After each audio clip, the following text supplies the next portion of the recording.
Hey guys, welcome to the Hypertrophy Hustle Show. So I would just like to make you aware of one thing. The JPS Mentorship, which is sort of created by a few of the podcast guests. So Jacob Schepis is involved in this. Steve Hall is also one of the lecturers on this content, and many of my other previous podcast guests. So if you click the link in the description of this podcast called JPS Mentorship, you can get $300 off for Hypertrophy Hustle Show listeners. One thing to note is that terms and conditions do apply, and it's only for students who haven't already signed up. Enrollments close before the start date. The start date is on the 2nd of September, so keep that in mind. But I'd like to thank JPS for giving me this discount code, and I hope you guys sign up. It is a program that I seriously could not recommend enough. Seriously, as you've seen with JPS, when we're talking about people from JPS, we're talking about Lyndon Purcell, Martin Refalo, Jacob Schepis, all those kind of people, Aaron Hoey. It's really fantastic to see the amount of knowledge that these guys have, and the fact that they're using other people as well. So they've got some fantastic lecturers such as Brian Miner, such as Steve Hall. It's really cool to see what they're doing, and it's one of the programs that I really want to see support in the future. So yeah, you can click the first link in my bio or in the podcast bio to get $300 off, or on my Instagram bio at James_Walsham, you can check the $300 off for JPS Mentorship as well. So yeah, I hope you guys utilize that, and thank you guys very much for listening. Enjoy this episode.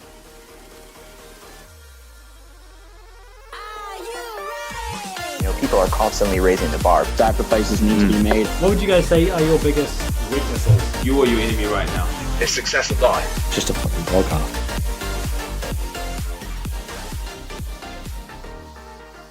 Hey guys, welcome to the Hypertrophy Hustle Show. So this week I'm speaking to two lovely chaps. I call them my E-dads. They sort of guide me in my life and keep me grounded. They're also, quite swole, so that's always a good thing. So Jacob Schepis and Steve Hall, you hopefully know who they are. If you don't, that's not the best, but you probably should. Revivestronger and JPS Health and Fitness, that is their companies. And today what we're generally going to be talking about is sort of the whole sort of issue, or sort of their journeys, because I think it's quite unique in what they've done. They've kind of they've gotten to the sort of the height of evidence-based fitness without having to go and do their PhD and masters and all that, while respecting science, which I think is a difficult thing to do and very rarely done. I don't think I've seen really anyone else do it like you guys have, which is dope. And then also I think there's just a ton of other things that we can sort of touch on. Yeah, but then in terms of that, do you guys want to sort of touch on just briefly what your story was, what both of you guys' stories were in terms of making that jump from, this, I want this to be my job and it's not your job yet. What was that sort of, just briefly, that transition like for both of you? Go for it, Jacob. I always let Steve go first, because ladies, I just told you to go first. Small people should always precede larger, more masculine individuals. So Steve, which is why I'll refer to you. Who weighs more out of you? Who weighs more? Back on me, Steve. Don't even. You're up first, brother. Go for it. How much are you weighing now, Jacob? Am I weighing more than you at the moment? Oh, you're also a foot taller than me, Steve. True, you are very small. Like a foot and a half. I'm like 5 foot flat. Steve's like 6'5". 6'5" in his Crocs. You should see when he wears his high heels. Okay. Okay, I can kick off because I am smaller and currently weaker than Steve. So yeah, it's my duty as per societal constructs. Firstly, thanks for having us on, James. I do think this is a really cool topic. When you first messaged Steve and I to speak about this, I was like, oh wow, it's really interesting, because we are quite unique in the sense that we've gotten into this evidence-based fitness crowd and have somewhat risen to, I guess, be popular at least. Not necessarily always correct. Steve's definitely more popular than I am because he's nice and he's British, and that generally brings about much favorability amongst people. But I think it's interesting. So my background in fitness was very much from magazines, websites, a lot of trial and error. Much like most people, I had no idea what I was doing. I was training myself, got very good at starving myself. I pretty much say that on every podcast. And I learned how to train really, really hard because I played a lot of sport when I was younger. And my coaches used to absolutely thrash me. So my idea of exercise or getting good at anything was you have to kill yourself. But I ran into a number of roadblocks, which kind of led me to start investigating and inquiring more about physiology, anatomy, biomechanics, nutrition, and all of these sorts of, big rock and quite fundamental, topics and areas of science. Really important in how we develop one's physique and strength and optimize body composition. And through that, I guess, cognitive development and learning process, I started to stumble across people like Lyle McDonald, and I recognized a commonality amongst him, Alan Aragon, Eric Helms, back in the day, other people who were putting out really good information like Greg Knuckles, and they all had these letters at the end of their names, or they had a Masters of Science in this, and they were referencing papers, and I was like, okay, maybe I should start to look into this stuff. And this was I'm talking like 2010, 2011, pre quote unquote evidence-based community per se. So I started to become interested in the science, and my primary interest in learning more was, I guess, the catalyst for the number of intellectual awakenings that I had, and the many, many rabbit holes that I went down trying to figure this whole fitness thing out. And they were very pivotal to that process. And whilst I was getting into fitness, running my business, I was trying to get my head around everything. I was PTing, built up a really successful client base whilst I was studying law also. So I always valued education, right? I was in the higher education system for 3 years studying law. I got into one of the top universities. I transferred to one of the top universities here in Melbourne.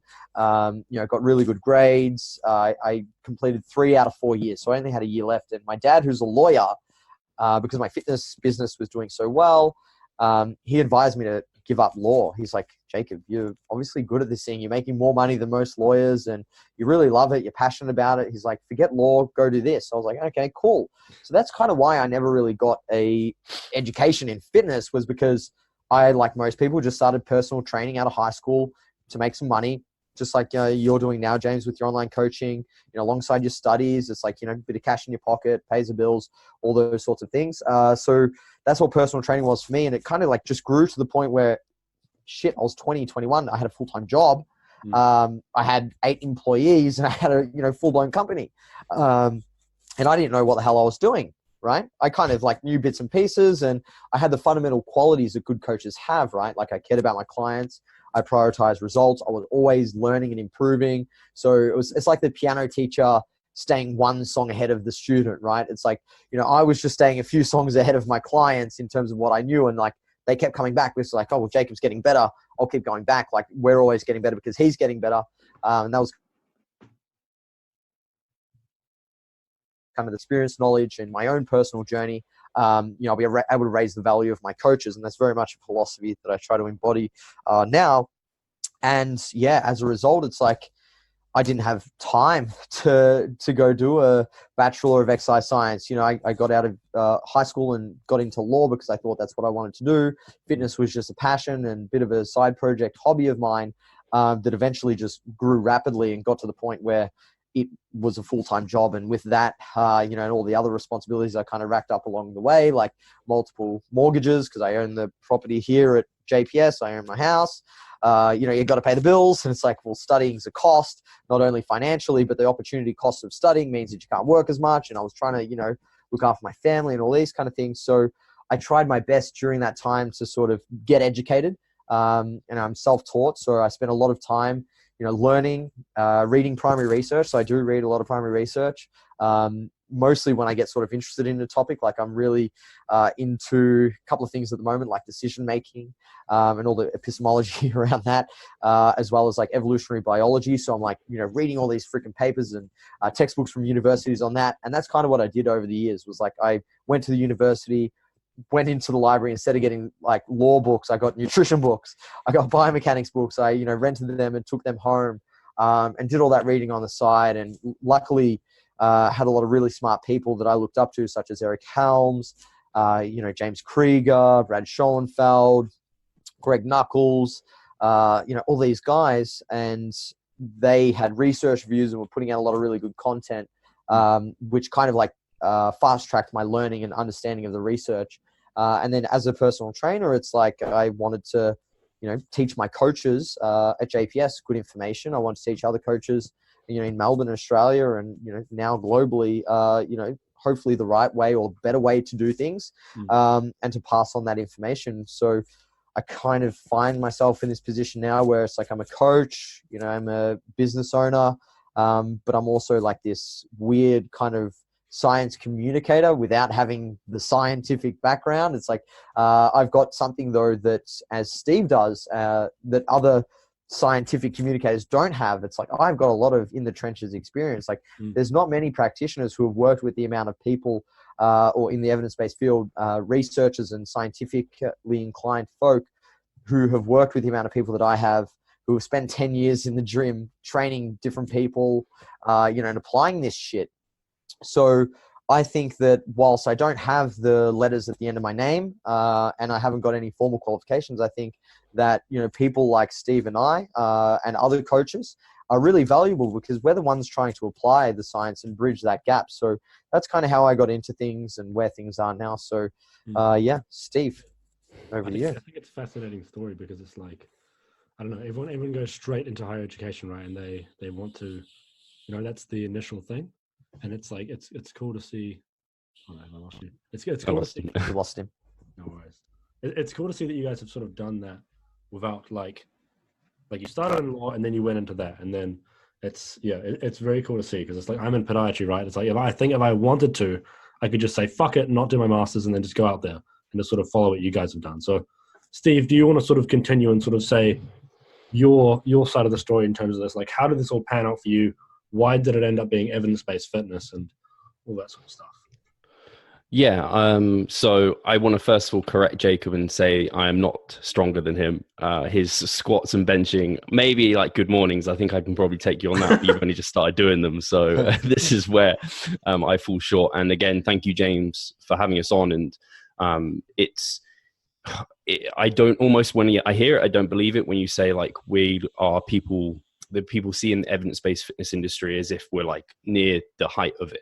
Because I certainly view myself as a student of all the other people who are at the height of it, who Jacob mentioned, many of them. I don't at all put myself on their standing anywhere near. I would put myself right under them. And I am always, like Jacob saying, looking to them and then trying to establish kind of links, or like, oh, I've experienced that with my own experience with clients or myself, and then trying to relay that to my audience. And I don't think that will ever change unless I try and go down the route of further education, which might happen in future as maybe the business is more established and things like this, if I have the passion and the time and all of these sort of things. So, but the way I ended up getting into it was I did go through further education like Jacob, but I did geography of business, which was just something I was good at. It wasn't something I particularly wanted or had any passion for.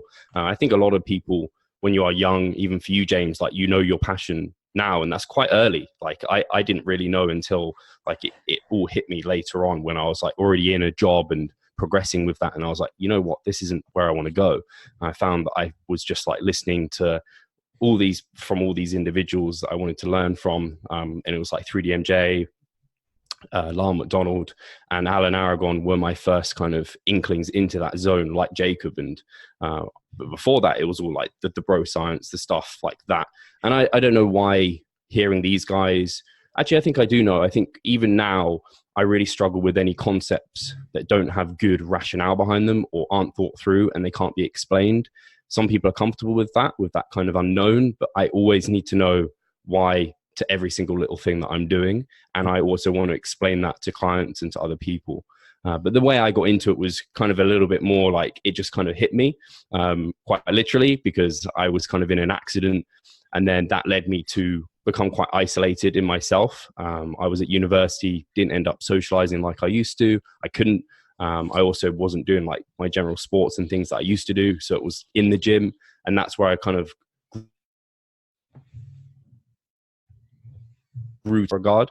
And then that took me to wanting to really educate myself about that. And I think a lot of bodybuilders are the same in that you just become obsessed with the thing that you're doing. And that's what I became.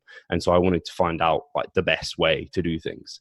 And I obviously didn't come upon the best way when I initially got into things by any means. So it took me quite a while to then discover people who actually had the whys behind things. And then I understood after applying that I was developing in a good way. And eventually, like I said, after university, I got my degree, came out, went into office jobs, and I learned personal training on the weekends. It wasn't after like a year of doing that job that I ended up deciding to do that, because I was just like, you know what, this really isn't what I want to be doing. Maybe personal training's for me. It wasn't particularly encouraged by anyone like of my family, particularly because personal training was always looked at as like, you're not going to make much money from that. It's not like you're not using your education, this sort of thing. But I wanted to do it anyway, just to see what happened. At the same time, my passion for bodybuilding training was growing, and I ended up doing like just bits on the side. I think if anyone's really passionate like yourself, James, like you already done your podcast, I was writing articles, I was putting out like YouTube videos of me training, like completely pointless stuff. But you can look back, you can see that that's probably what Jacob's laughing. So they were awful, but it developed as, and I like looking back at it because it's a journey of how far I've come. And a lot of that time when I was putting out videos, I was very conscious of, well, initially it was poor information, but after that, and I learned, I was almost just relaying stuff that I'd heard from people I knew were at a level above me.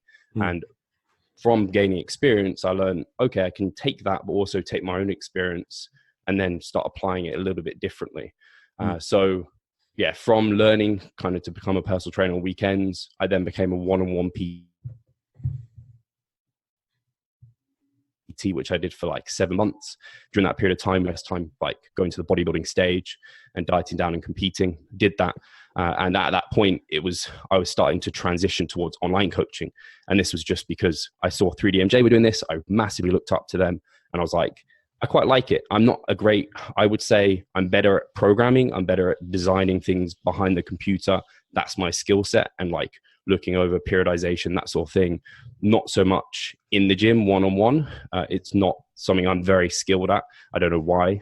Maybe I would have got better at it if I did it for longer.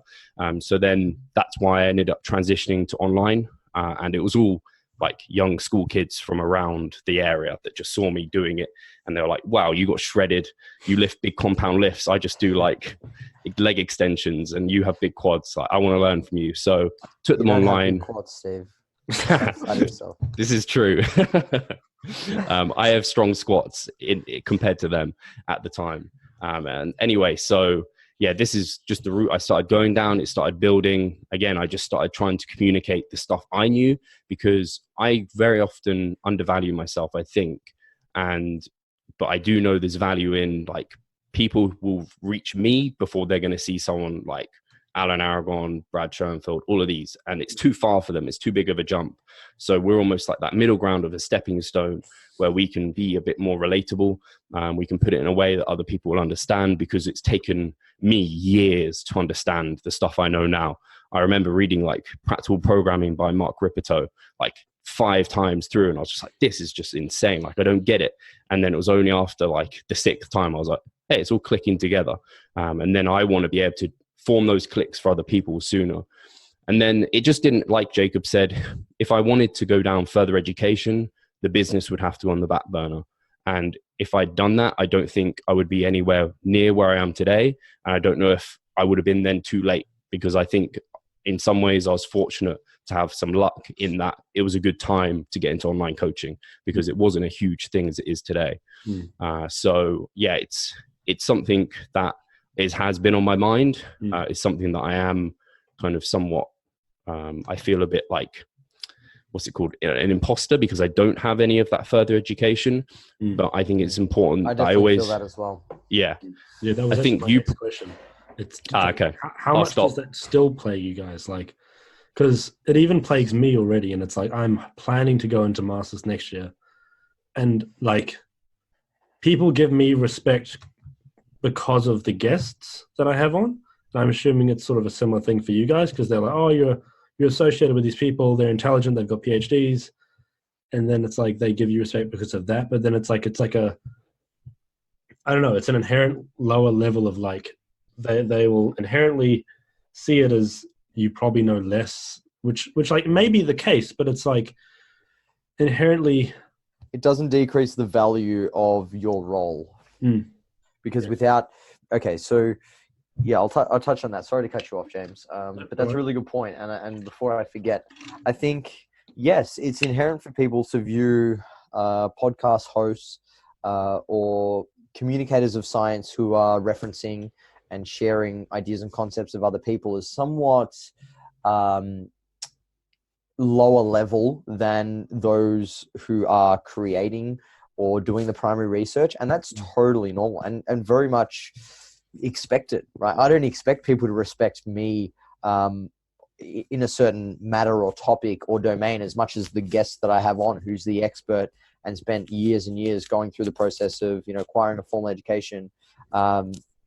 And that's totally fine. But what I do think is that we play a very important role, because without people like us, Steve and yourself, me, other people creating podcasts and getting these people on to share their education, their knowledge, and answer the questions that we have, then a lot of that gap, between the primary research and the science and then the layperson and practice, it broadens. Right. And that's the problem that, we've faced for many years, in strength and conditioning, nutritional sciences, health sciences, body composition, all these sorts of things, because the research is the research, and that's like a separate field and domain. And people focus on, doing studies and interpreting the literature, writing their narrative reviews, creating meta-analyses and, assessing all the data and coming to conclusions and hopefully getting closer to the truth. Like that's what science is designed for, right? It's a systematic process of, asking questions, seeking to answer those questions, generating hypotheses, and hopefully getting closer to the right answers.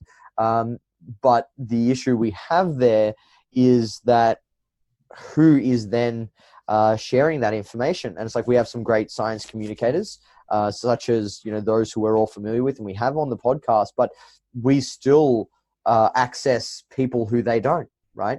Due to the people we know and the following that we have, which is very important.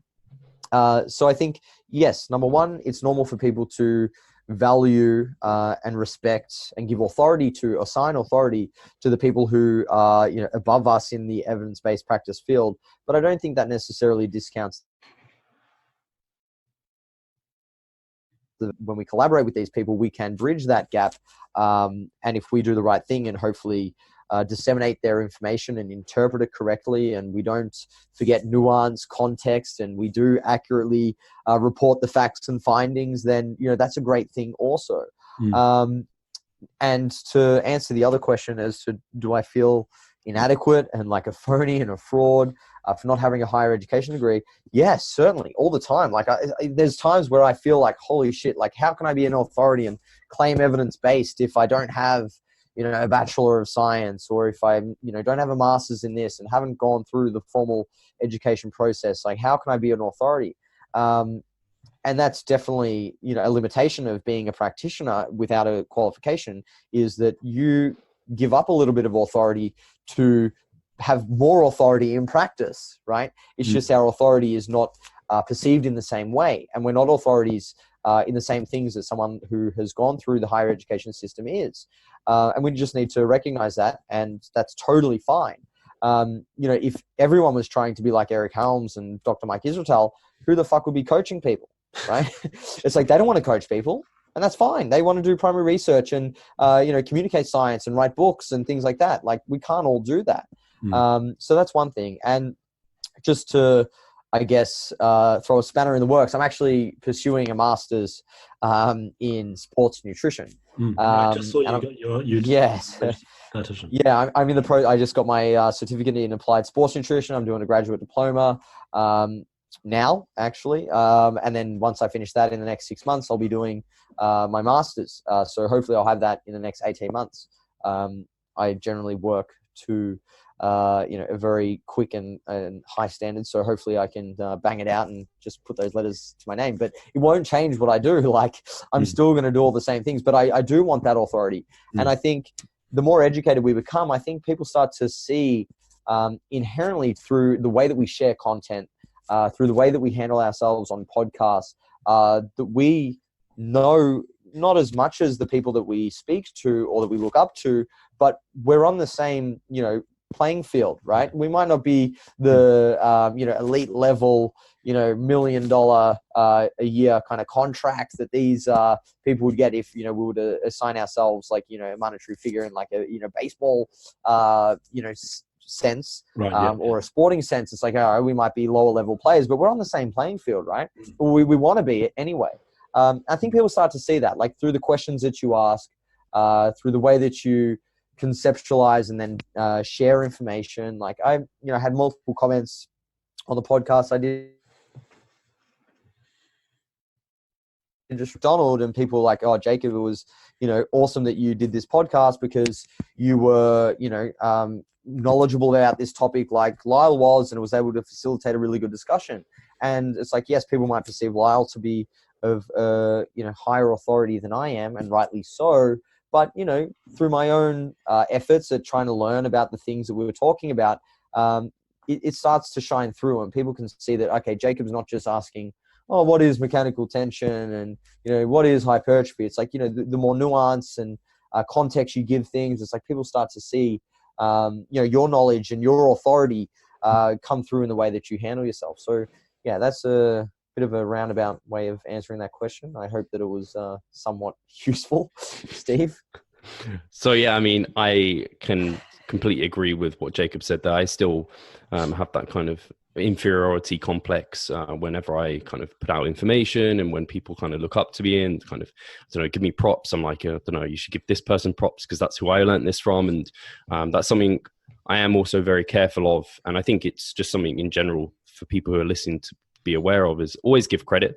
Like, it's super important because it's just like, if you don't do that and you're just like trying to reword someone else's work, it's just pointless. Like, if you've got an idea from someone else, or you've got some information from someone else, it gives you more authority by crediting them because they are like the authority on the subject. So I think that's important.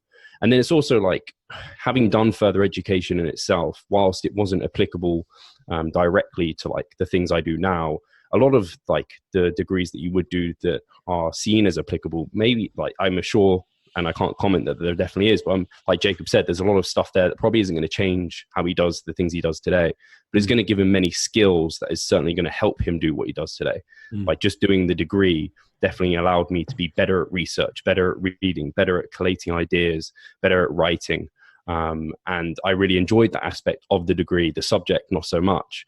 So I think doing higher education is still a great thing. And I think doing it, if you can specify at that earlier age and you want to do that, that's fantastic. It was unfortunate that it didn't work that way for me. But I definitely am very careful with the way I speak about things, using qualifiers, like using ratios, likelihoods, this sort of thing a lot of the time as a communicator, especially as someone who's not done the research themselves. I'm very careful to do that. And it's just kind of my own experience a lot of the time amongst with the learnings from other people. And that's something else I think has been really helpful for me with the podcast. And I've seen it happen more and more over the years, is kind of bringing people together. I never thought I'd be able to serve as someone who could do that, and actually in a weird way further science, because like Jeff Nippard, I know when he did his first like MEV, and then I think it also like MAV, and that wouldn't have come about without. Don't bring up the fucking landmarks, for God's sake. One podcast, Steve, without the landmarks. One. He's gone bright red. Oh, shit. I was bright red before. It's all right. I love you, Steve. It's my response to talking. I just go red. Where was I? So yeah, so Jeff did it initially. He brought people together.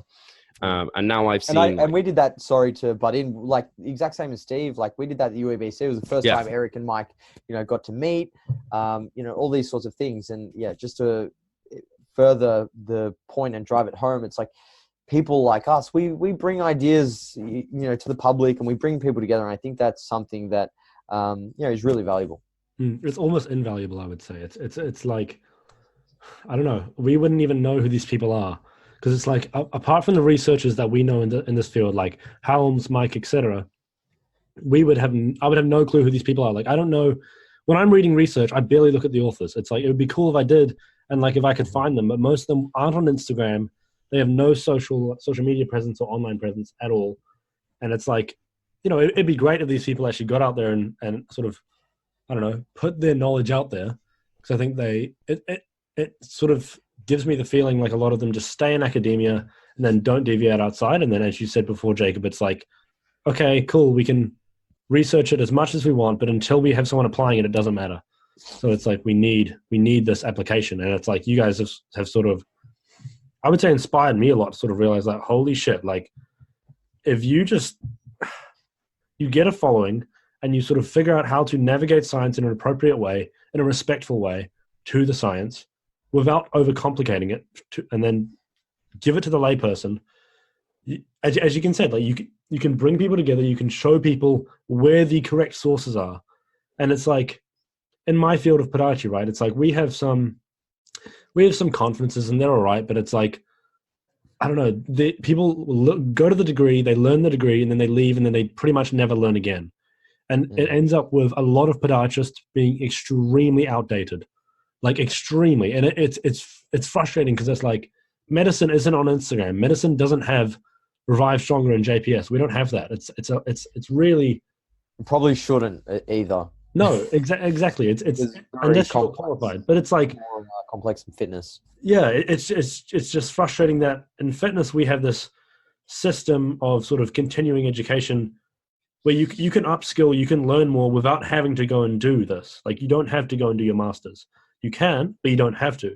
And it's like in medicine, it's like the kind of the only path, and maybe that's correct. But it's like there's not even discussion for podiatrists or whatever profession really. It's like they have one conference a year. What if I lost you? It's like they have one conference a year, and then that's completely it.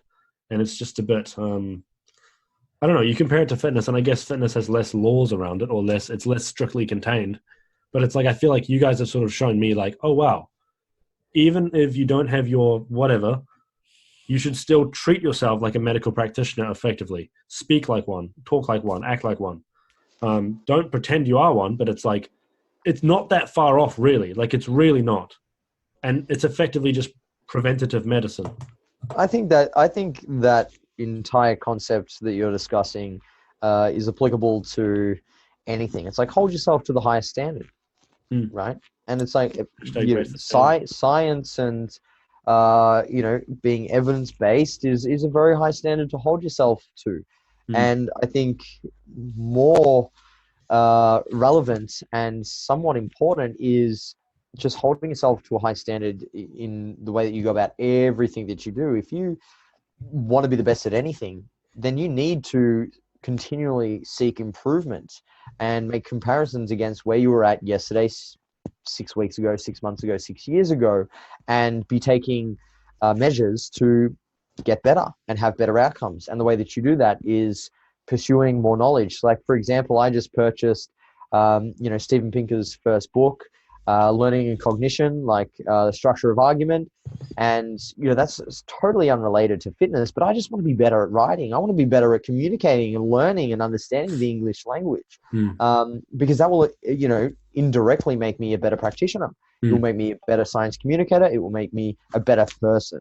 And I think if we continually hold ourselves to high standards and have this drive for improvement, and we're inquisitive to information, and we want to acquire more knowledge over time, and we ground ourselves in principles, and learn how to conceptualize and understand information, and you put it into the divisions and subcategories of the principles, and then create our methods from there. Good boy.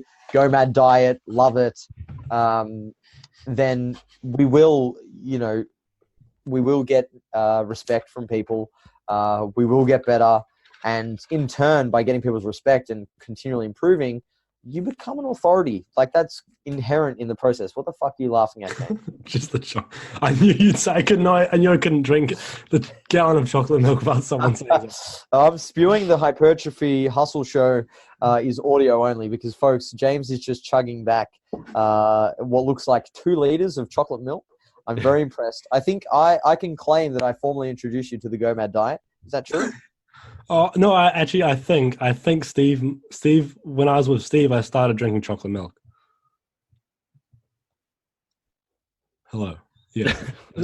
I think I was with Steve when I started drinking chocolate milk. But I don't know. Did you formally introduce chocolate milk, Steve?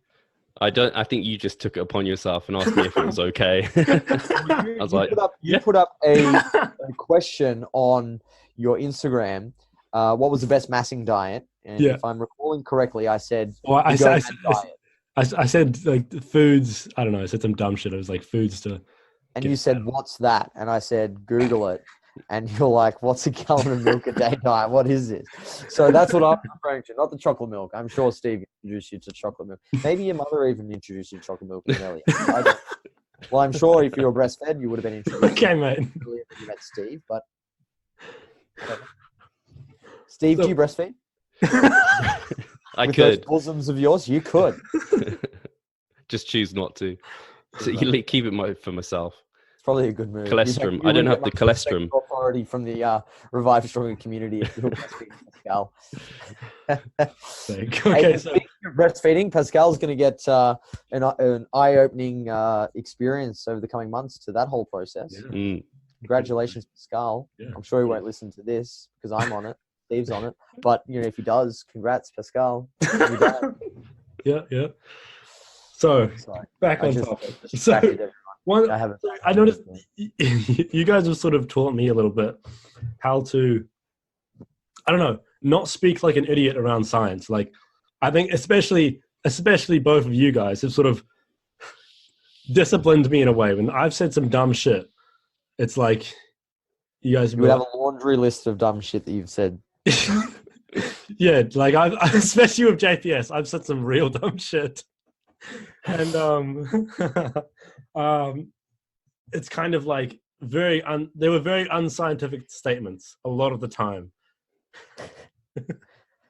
Quite embarrassed from episode like I'd say 90 and back, pretty fucking bad. Even the last 10, really. I've said some shit still.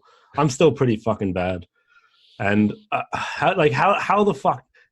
on earth do you say stuff in a scientific way and think in a scientific manner? Because it's like I'm reasonably good at it compared to where I was. I was terrible, and it's like I still say some dumb shit though, and just speak in absolutes because I just go on emotional rants about obesity and Crocs and Vibrams and shit. It's like I'll talk a little bit because Jacob has been stealing the show. No, it's all right. So I'm a man of few words. It's fine. I'm just used to interviewing people. That's what the improvement season is. I just interview Pascal and he goes. It's just talking about kind of before with the qualifiers, actually reading a book that was recommended by Danny Lennon on your show, which was talking about like I forget on the actual. Yeah, Thinking in Bets. That's the exact one. So it's great because it's kind of putting into words a lot of the way that I tried to think about things, and it's reinforcing that kind of idea of there is no absolutes. Like science is always trying to find the best answer. It's never like this is the answer. There's very few things in health and fitness that were like black and white. It's that. There's so many nuances, things like this, and I think that's probably something. I haven't noticed so much with James that you've like said dumb shit, probably less to me. It's more with JPS because like there was the F45 thing where I just went off for like 8 podcasts and then I think maybe I'm more disciplined around you. Maybe you keep me calmer. So, but with that, it's just a case of like thinking of the nuances. And I think that's maybe something I introduced a little bit more in that regard. And it's something that had to be introduced to me in that, like, when you think about the argument of calories in versus calories out, well, then you have to take that a little bit further. And especially as like someone who, like on Instagram with infographics, things like that, you try and provide as much context as possible, but it's so small and you lose people if you give too much. So it's a case of like trying to balance that. And like Jacob said, it's something you get better and better at over time. And also just knowing like your scope of practice almost. I know I'm not a researcher. I'm not someone at that level, whereas I am better at communicating. And I do that by trying to say like, this is likely true, stuff along those lines, rather than saying this is the way to do it. And that's where I think people lose people. We also probably lose people by saying likely, because they want black and white answers, but that is not going to help people the best way. Even when you're a coach, like the calls you're making to a client, like if they're in contest prep and they're not been losing a couple of weeks and you decide to say, actually, let's just keep calories level, you're just making a best guess. You never know exactly that was the right call until afterwards. And then you're looking at hindsight and you're like, well, it's the right call at that moment, but maybe it could have gone a different way. I'm just going to the toilet really quickly. I need to run to the toilet really quickly. Steve, continue, and then we'll go from there. I'll be 1 moment. God damn him. I don't know if I think, what was your question again, James? I just want to make sure I actually was answering it. So, like, how do you go about even beginning to, I guess, so a lot of the people who think about these things, like, for instance, I'm sure you know Jacob Reween. I don't know how you say his last name. I'm not sure I do, actually. Wrene. Oh, Wren, yes. I call him Jacob Wren. I don't know if it's right. Okay. Yeah. In my English mind. Yeah, I think, like, what I find cool about him, shout out to him, is, like, I don't know, I think he's, like, 18 or something, and have I lost you? I think he's like 18 or something. I missed you for a minute. Yeah, I just repeated it. So I think he's like very young, right? 18 or something rather. And he speaks with very scientific terms already and doesn't speak in absolutes and knows how to talk about this stuff. And like, I really admire that in him, because it's like, I don't know, I think he's somewhat more measured in what he says. And at such a young age, it's really cool to see. And I think for so long, I've been that guy who just goes off and goes on emotional rants about obesity or X, Y, and Z and blah, blah, blah. And I don't know, I'm trying to not be that guy, because it's like, it's not evidence-based. Like, for instance, someone I take a lot of inspiration from is Joe Rogan, right? Like, he's a really good podcast. He asks some fucking good questions. He's entertaining to listen to, but he says some dumb shit for sure. But a lot of the time, you actually, if you listen, you'll find he does some of the time, speak in scientific terms and like have those qualifiers and those sort of, he won't speak in absolutes, which I think is crazy to think from someone like Joe. You know, he's massive. And at that level, if you can communicate in that way, I think that is quite cool. And I think someone like him is a good example of that. And I think it's so difficult to not have that emotional, like, you fucking idiot, obesity, blah, blah, blah. And then, like, it's easy to do that, but it's not easy to say, slow down, steel man, and then do something reasonable. Yeah, I'll say someone who is like, it's just obvious they've had a massive impact on the way that I approach many of the things that I do in the fitness industry is Mike Israetel. And it's only through literally spending like hours with him at times and hearing him speak and go through things, reading debates on Facebook between him and other practitioners or other people, and the way he would argue back and forth. He has also his kind of arguing to convince lecture on like YouTube, I think. And he had a massive impact on the way that I communicate and think through things. I almost like find myself thinking I sound just like Mike when I'm like writing this out. This just sounds like him. But I just think it's so powerful to be that way, because like I said, it's always ratios of right and wrong. You're not always going to be able to just say like, this is the way, because it's just not factually correct. Anything to add there, Jacob? Did you have a good talk? Yeah. So that was quick. I relieved myself. I'm very quick when I do number ones. Number twos, not so much.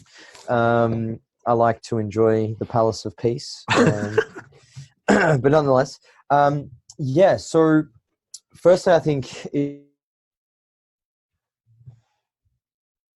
huge, I guess, issue in the fitness community, because people look at science as the holy grail of, well, some people do anyway. And I think in the evidence-based community, it's more prevalent than in sort of other circles who kind of cherry pick and neglect science. But even then, it's like they need to understand what science is and how it can help. So, you know, like the word science for a lot of people brings about a different picture, right? Some people think of like textbooks with, you know, equations, graphs, charts, and some people, it might, you know, bring imagery of like beakers or like experiments in a lab, rats cutting up, you know, dead carcasses and putting things under microscopes, all those kind of things.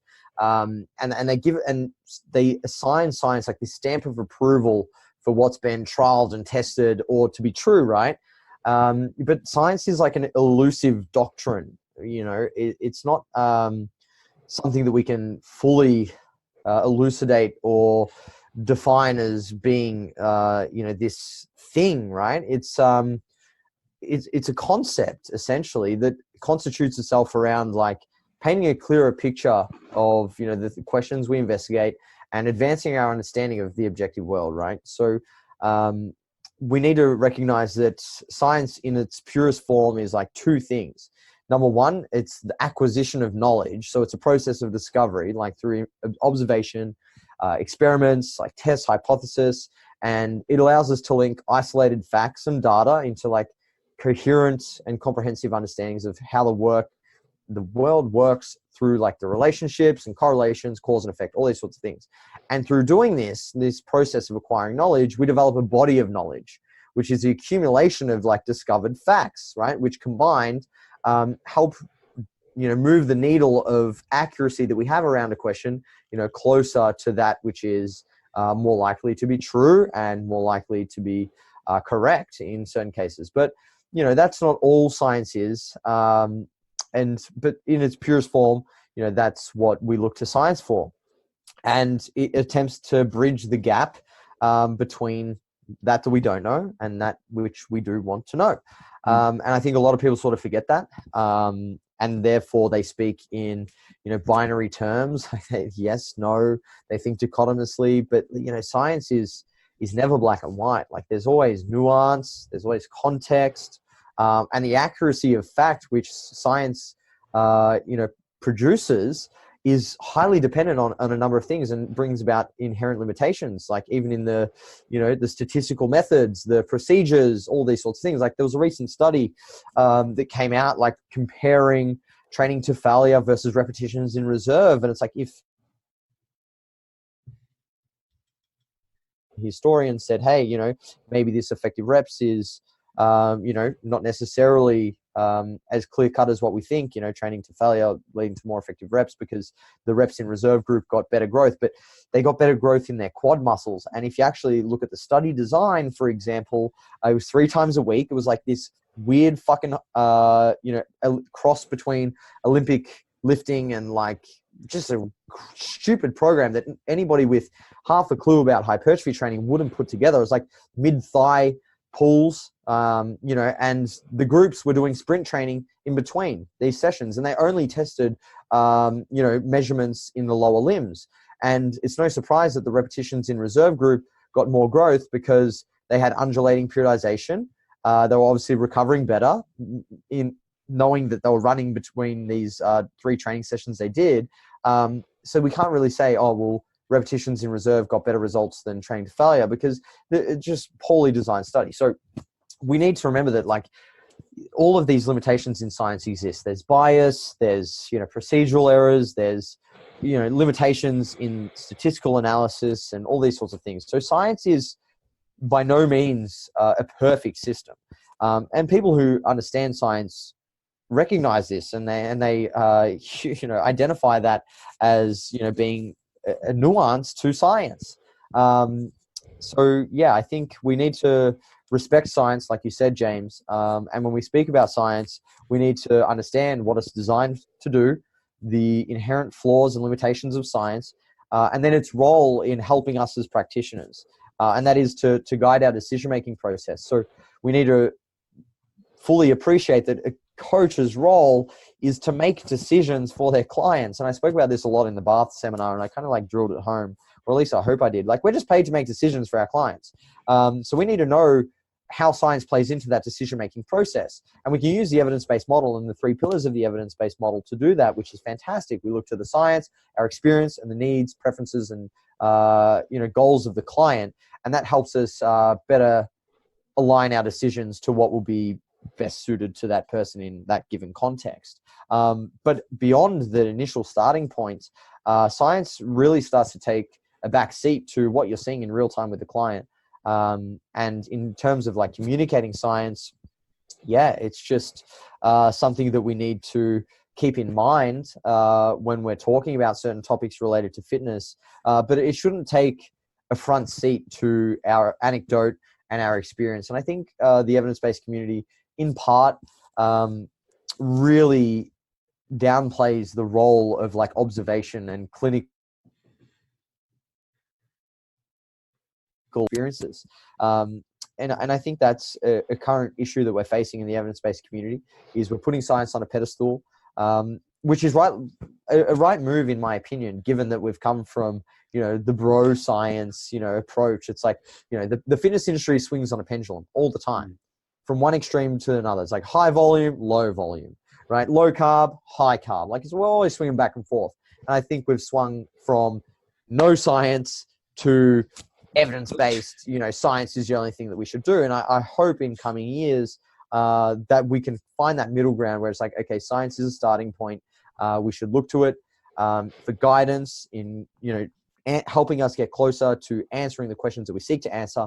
But we should also be paying a lot of attention to what we're seeing in practice and using anecdote and observation from, experienced, intelligent, and science-oriented practitioners to help us, navigate people through their fitness journey. So, that's just my thoughts on that. I kind of missed what Steve said, so I hope that kind of marries up to what was discussed. And anyway.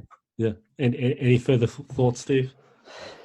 No, the only thing I think is a really cool, like where we've seen this happen recently, is like someone like Jordan Peters, with the way he's now just trialing reps in reserve versus always having had trained to failure. And I just think it's a really good example of someone who has that scientific mindset of he's open to new ideas and discovery, and he isn't limiting himself by, this got me results, so I must always have to do it this way. He's listened. He had the discussion with Mike, and Mike opened his eyes to potentially a different avenue to get to the goals he wants. And now he's trialing it. And it's going to be exciting to see how he gets along with that. And I think that's like the scientific mind is like trying to discover the best path towards the goal. And it isn't about being dogmatic. And it's always realizing every single person out there has their own experiences, has their own teachings, and you have something to learn from everyone. And you just have to pick apart, like, what did this person do right? Don't focus on all the things they did wrong. Focus on what they did right. Take that away. I think that can be helpful. So that's the only thing I had to add, really. I totally agree with that. Yeah. So you have to be open-minded and willing to adjust your position on a certain topic. I think as a science communicator, for lack of a better term, or at least someone who shares information, like, let's just call it that, I very much try to keep in the back of my mind that sharing information means that I can't attach myself to a certain opinion. I need to be willing to, move based on, what is more likely to be factual and, correct. And over time, through the process of acquiring more knowledge, generally we start to see things change. And you have to be willing to change. And I think that's a very important, perspective and quality to adopt as an evidence-based practitioner. It's like you are only as right as you can be based on the facts that you are presented with. And facts evolve. And when facts evolve, you must evolve with them. Yeah, this is something I'm trying. You can put that in a quote and on one of your graphics if you want. This guy.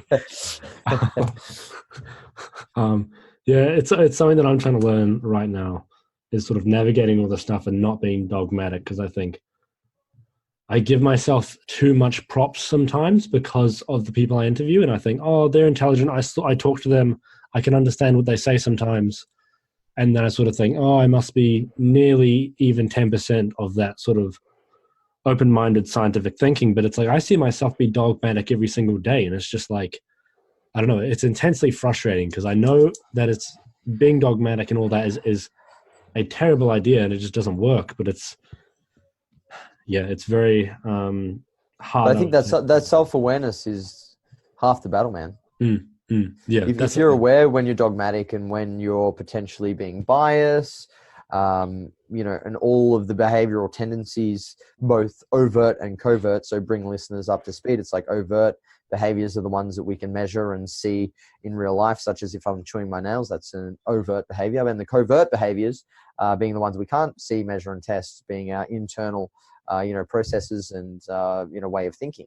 So I think if you're aware of your covert behaviors and your tendencies cognitively, then that's half the battle, bro. And if you can become more aware over time and stay open-minded, it's like you will get better at being less dogmatic, less biased, and you will speak with more nuance. You'll understand and appreciate context, and inherently you'll become more correct more often than not because you won't put your foot in it and say things that are incorrect or dogmatic, right? So that is the goal. Yeah, I think that's a really important trait to embody and pursue. And then how are we doing for time, guys? Are we all right for time for one more question? Yeah, one more question. Yep. Cool. So one thing that I find extremely admirable about both of you is the fact of how you sort of, navigated this while attracting a team that works insanely well. And everyone I've spoken to from both of your companies is just phenomenally intelligent, like nice as fuck. Like, have you guys talked? Hold on. Like, have you guys ever talked to Ryan Solomon? Like the nicest guy you've ever met. It's just I hate Ryan. Fucking nice. It's ridiculous though. Like all of you guys they're all ridiculously intelligent. How do you go about assembling a team of Avengers that are just like, they respect these things and like, I don't know, maybe it's being around that team consistently or whatever, but it's like, I don't know. I find I struggle to find anyone near me that thinks in that way. It's insanely difficult. Yeah, I guess I'll start because I haven't got as much of a team as Jacob. And Jacob has is insane the amount of people that he has on board. And there's multiple people who I don't even know yet, who I'm sure would also, I'd find, like you said, James, to be incredibly intelligent and great people and great coaches. And I don't know, I think there's an element of this. I think it's the same even for a lot of my clients. You end up attracting people like yourself. And I don't want to like toot my own horn in that, like, oh, I'm super intelligent and super like amazing. Because I think like Miguel is You're not. Certainly Miguel, who we attracted to come to us. He's more intelligent than me. I can say that. Ryan may well be more intelligent than me. Pascal as well. Like these are really smart dudes. And I'm like really lucky to have them on board. And it's just, I think when you put yourself and you act in a certain way, you end up attracting that type of person. I think it's just how it happens. I haven't gone out of my way to try and like draw these people towards me, but you'd have to probably ask Ryan. Like he was on board doing some interning for me before even Pascal was on board, and he was doing some bits there, and he's now become like a fully fledged coach. And I don't know, it like what attracted Ryan to me. I think in many ways I look at him and I see like a younger version of me in some ways, and he's, like you said, incredibly nice, kind guy. With Pascal, that was just through like I don't know if Ryan will take the beating though. Take the beating. It's fine. Me and Ryan will just take the heat. I think if we couldn't have banter with each other, we'd just be like, oh no, stop it. Fine. Compliment battle. That's currently my approach to finding a girlfriend. I'm basically trying to find one who is has similar qualities in a way. Big delts, big booty, big boobs. What? I mean, nice personality. Nice quads. Sick delts. Sick delts. Prerequisites. Put that on your Tinder bio. to say looking for a woman with The other big day, delts, did you see, I put on my big delts, story. high IQ, evidence-based, loves podiatry. Inquire with him. I Send me a literally on DM. my Bumble for a I put what did I? Hold on, have I lost you? I put must be a workaholic. Lost him. Gone. I was like, You don't want them to be a workaholic. No, I do. I honestly Depends what they're working, you know. I love that James is so young and he was just laughing at all my horrible jokes because he's so immature. I always laugh so deeply at everything. It's always like, Jesus Christ. What did you say? You want to make love so deeply? I always laugh so deeply. Oh, right. Don't put that on your Bumble. You'll get no fucking hits there. What were we talking about? I don't know. I think it was just like how I think it's like why am I the only serious one here? How to develop a team in that sense. And it's like I said, I think if you behave in a certain way, you end up attracting people similar to you. You're within your niche, and they will hopefully be attracted to you if you do a good job. And that's the only way I can say that it ended up happening for us. And I think you'd have to ask like individually, Pascal, Ryan, and Miguel, why did they kind of seek out Revivestronger as opposed to going somewhere else?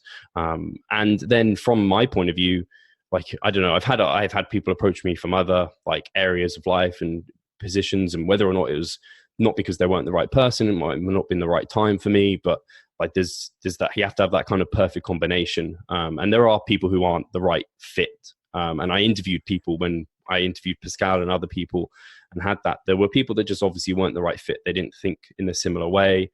I didn't necessarily see them as being the coach that I wanted. Many of them might have been great, and I'm sure were.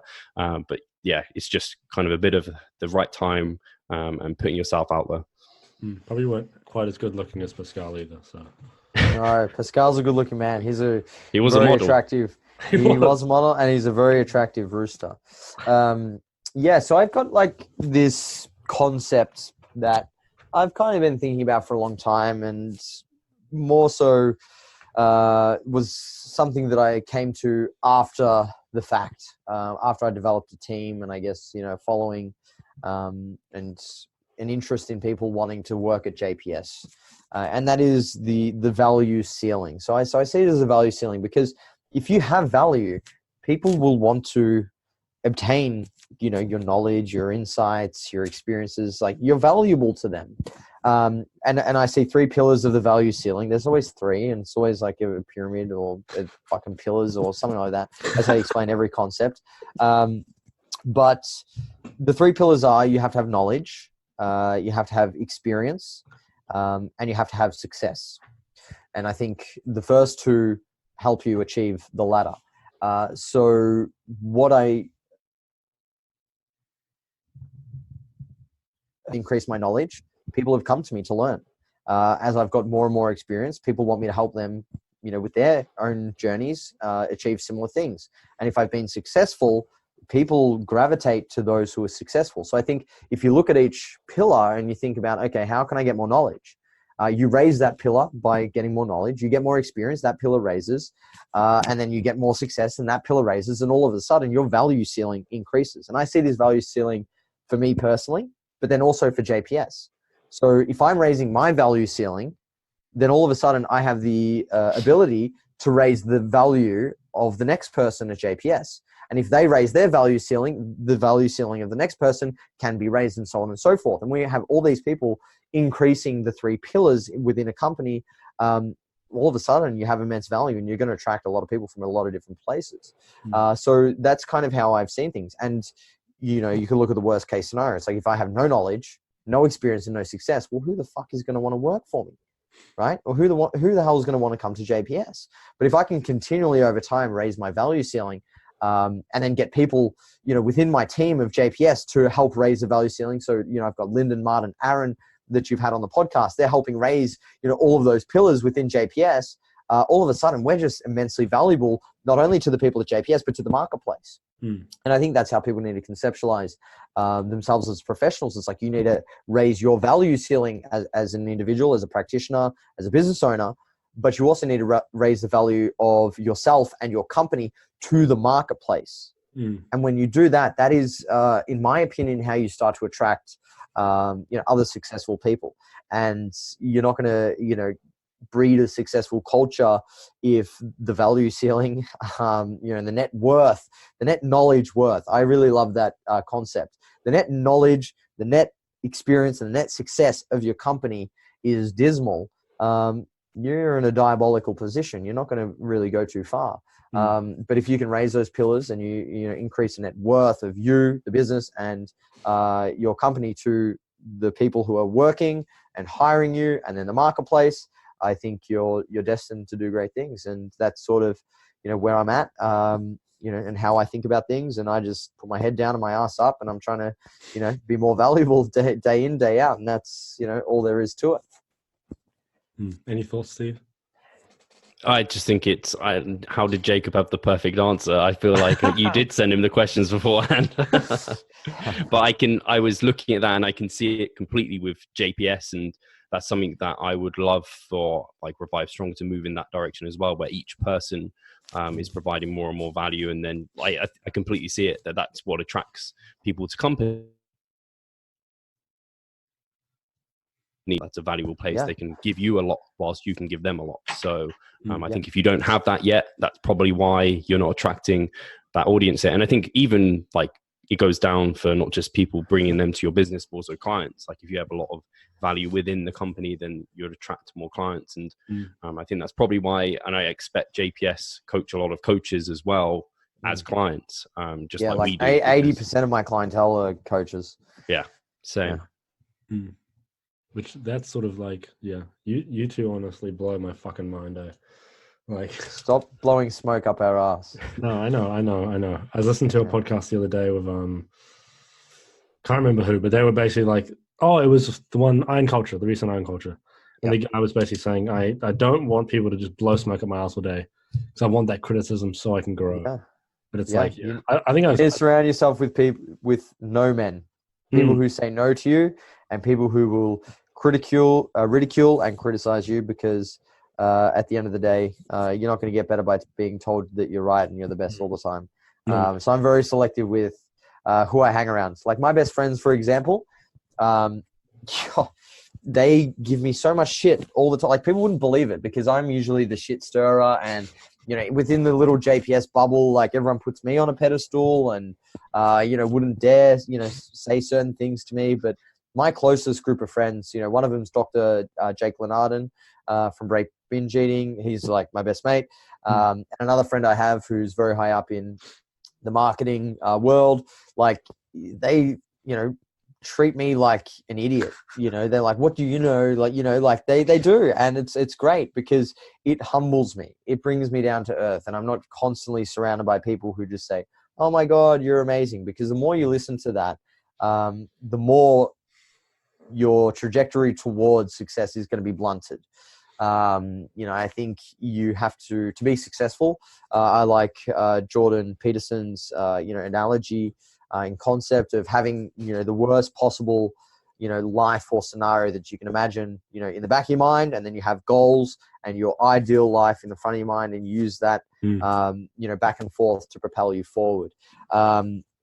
It's like, if you are just constantly focused by people who tell you you're doing amazing, you get very complacent very quickly, and it's not very good for growth. I think the best thing for growth is being around people who challenge you, who hold you to a high standard, keep you accountable, and make you question whether or not you're doing enough and you're doing things right.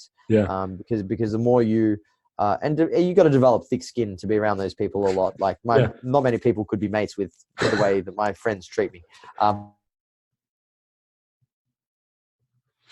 I mean, things like that. And I don't like it, because I know that it's not good for me, because it gives me a big head. I get complacent. My ego just grows. And but when I go hang out with my mates and, other friends that I have who, just treat me like a normal person and, question things that I say and things like that, it's a very good thing. It's very positive for my development. So that's just my final words on that. Yeah, I think it's a difficult situation, because like as a kid, people give me a shit ton of props now, just because it's like, oh, you're you're young and doing this and blah, blah, blah. And I think I seem quite young, especially when I'm talking to the people I'm talking to.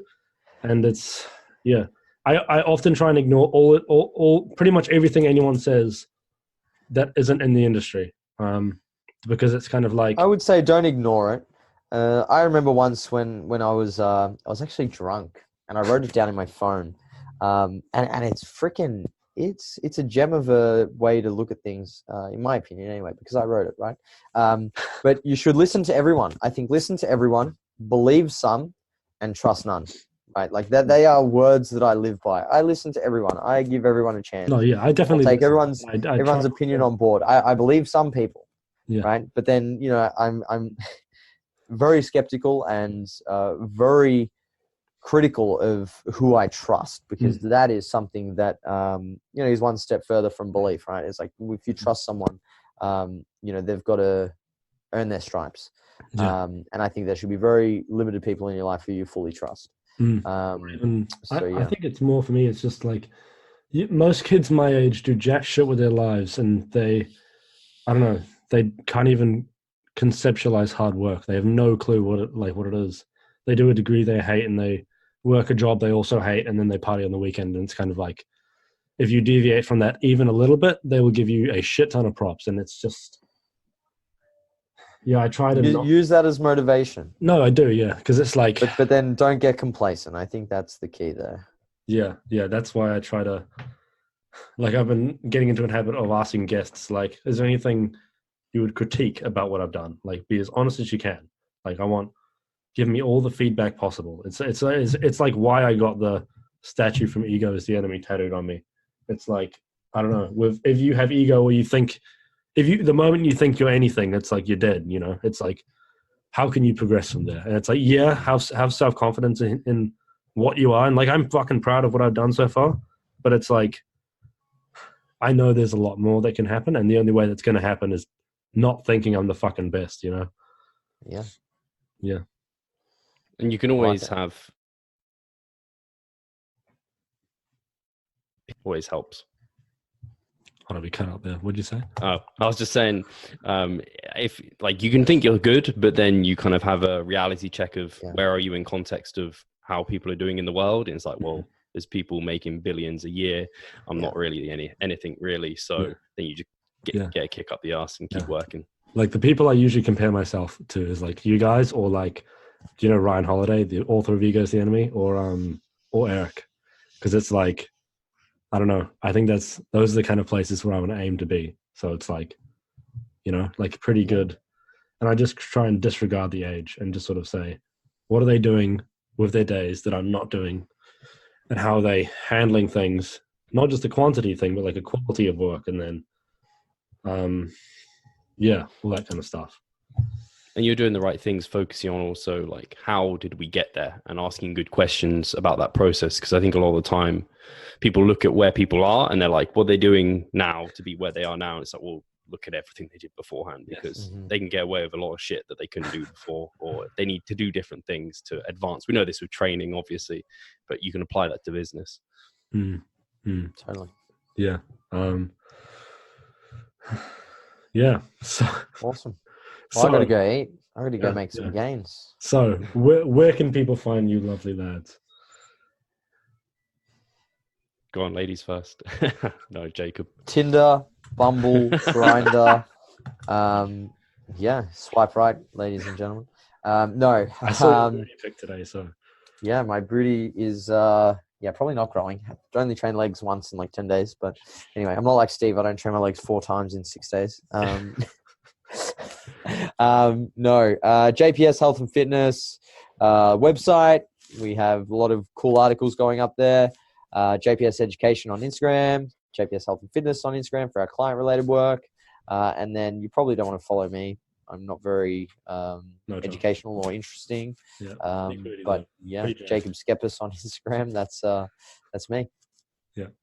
Yeah. And cool. in all seriousness, I actually would recommend following. Like, no joke. He might take the piss a lot, but it's like he's actually, I don't know, strong as fuck and intelligent, and that's pretty rare. Like, thanks, man. Yeah, no worries. Yeah, just blow some smoke up your ass. Thank you, Steve. My E-Dad, Awesome. where can people find you? So you can find pretty much everything at revivestronger.com. So the podcast, we have some articles over there. So everything's there. And then Instagram is probably the next best place. Revive Stronger is mine. We have the other coaches. You can find Team Revive Stronger, and you can find all the coaches and guys over there, which would be fantastic. And probably also our Facebook group is quite popular. It's pretty cool. Lots of people interact on there. Like, we cut out.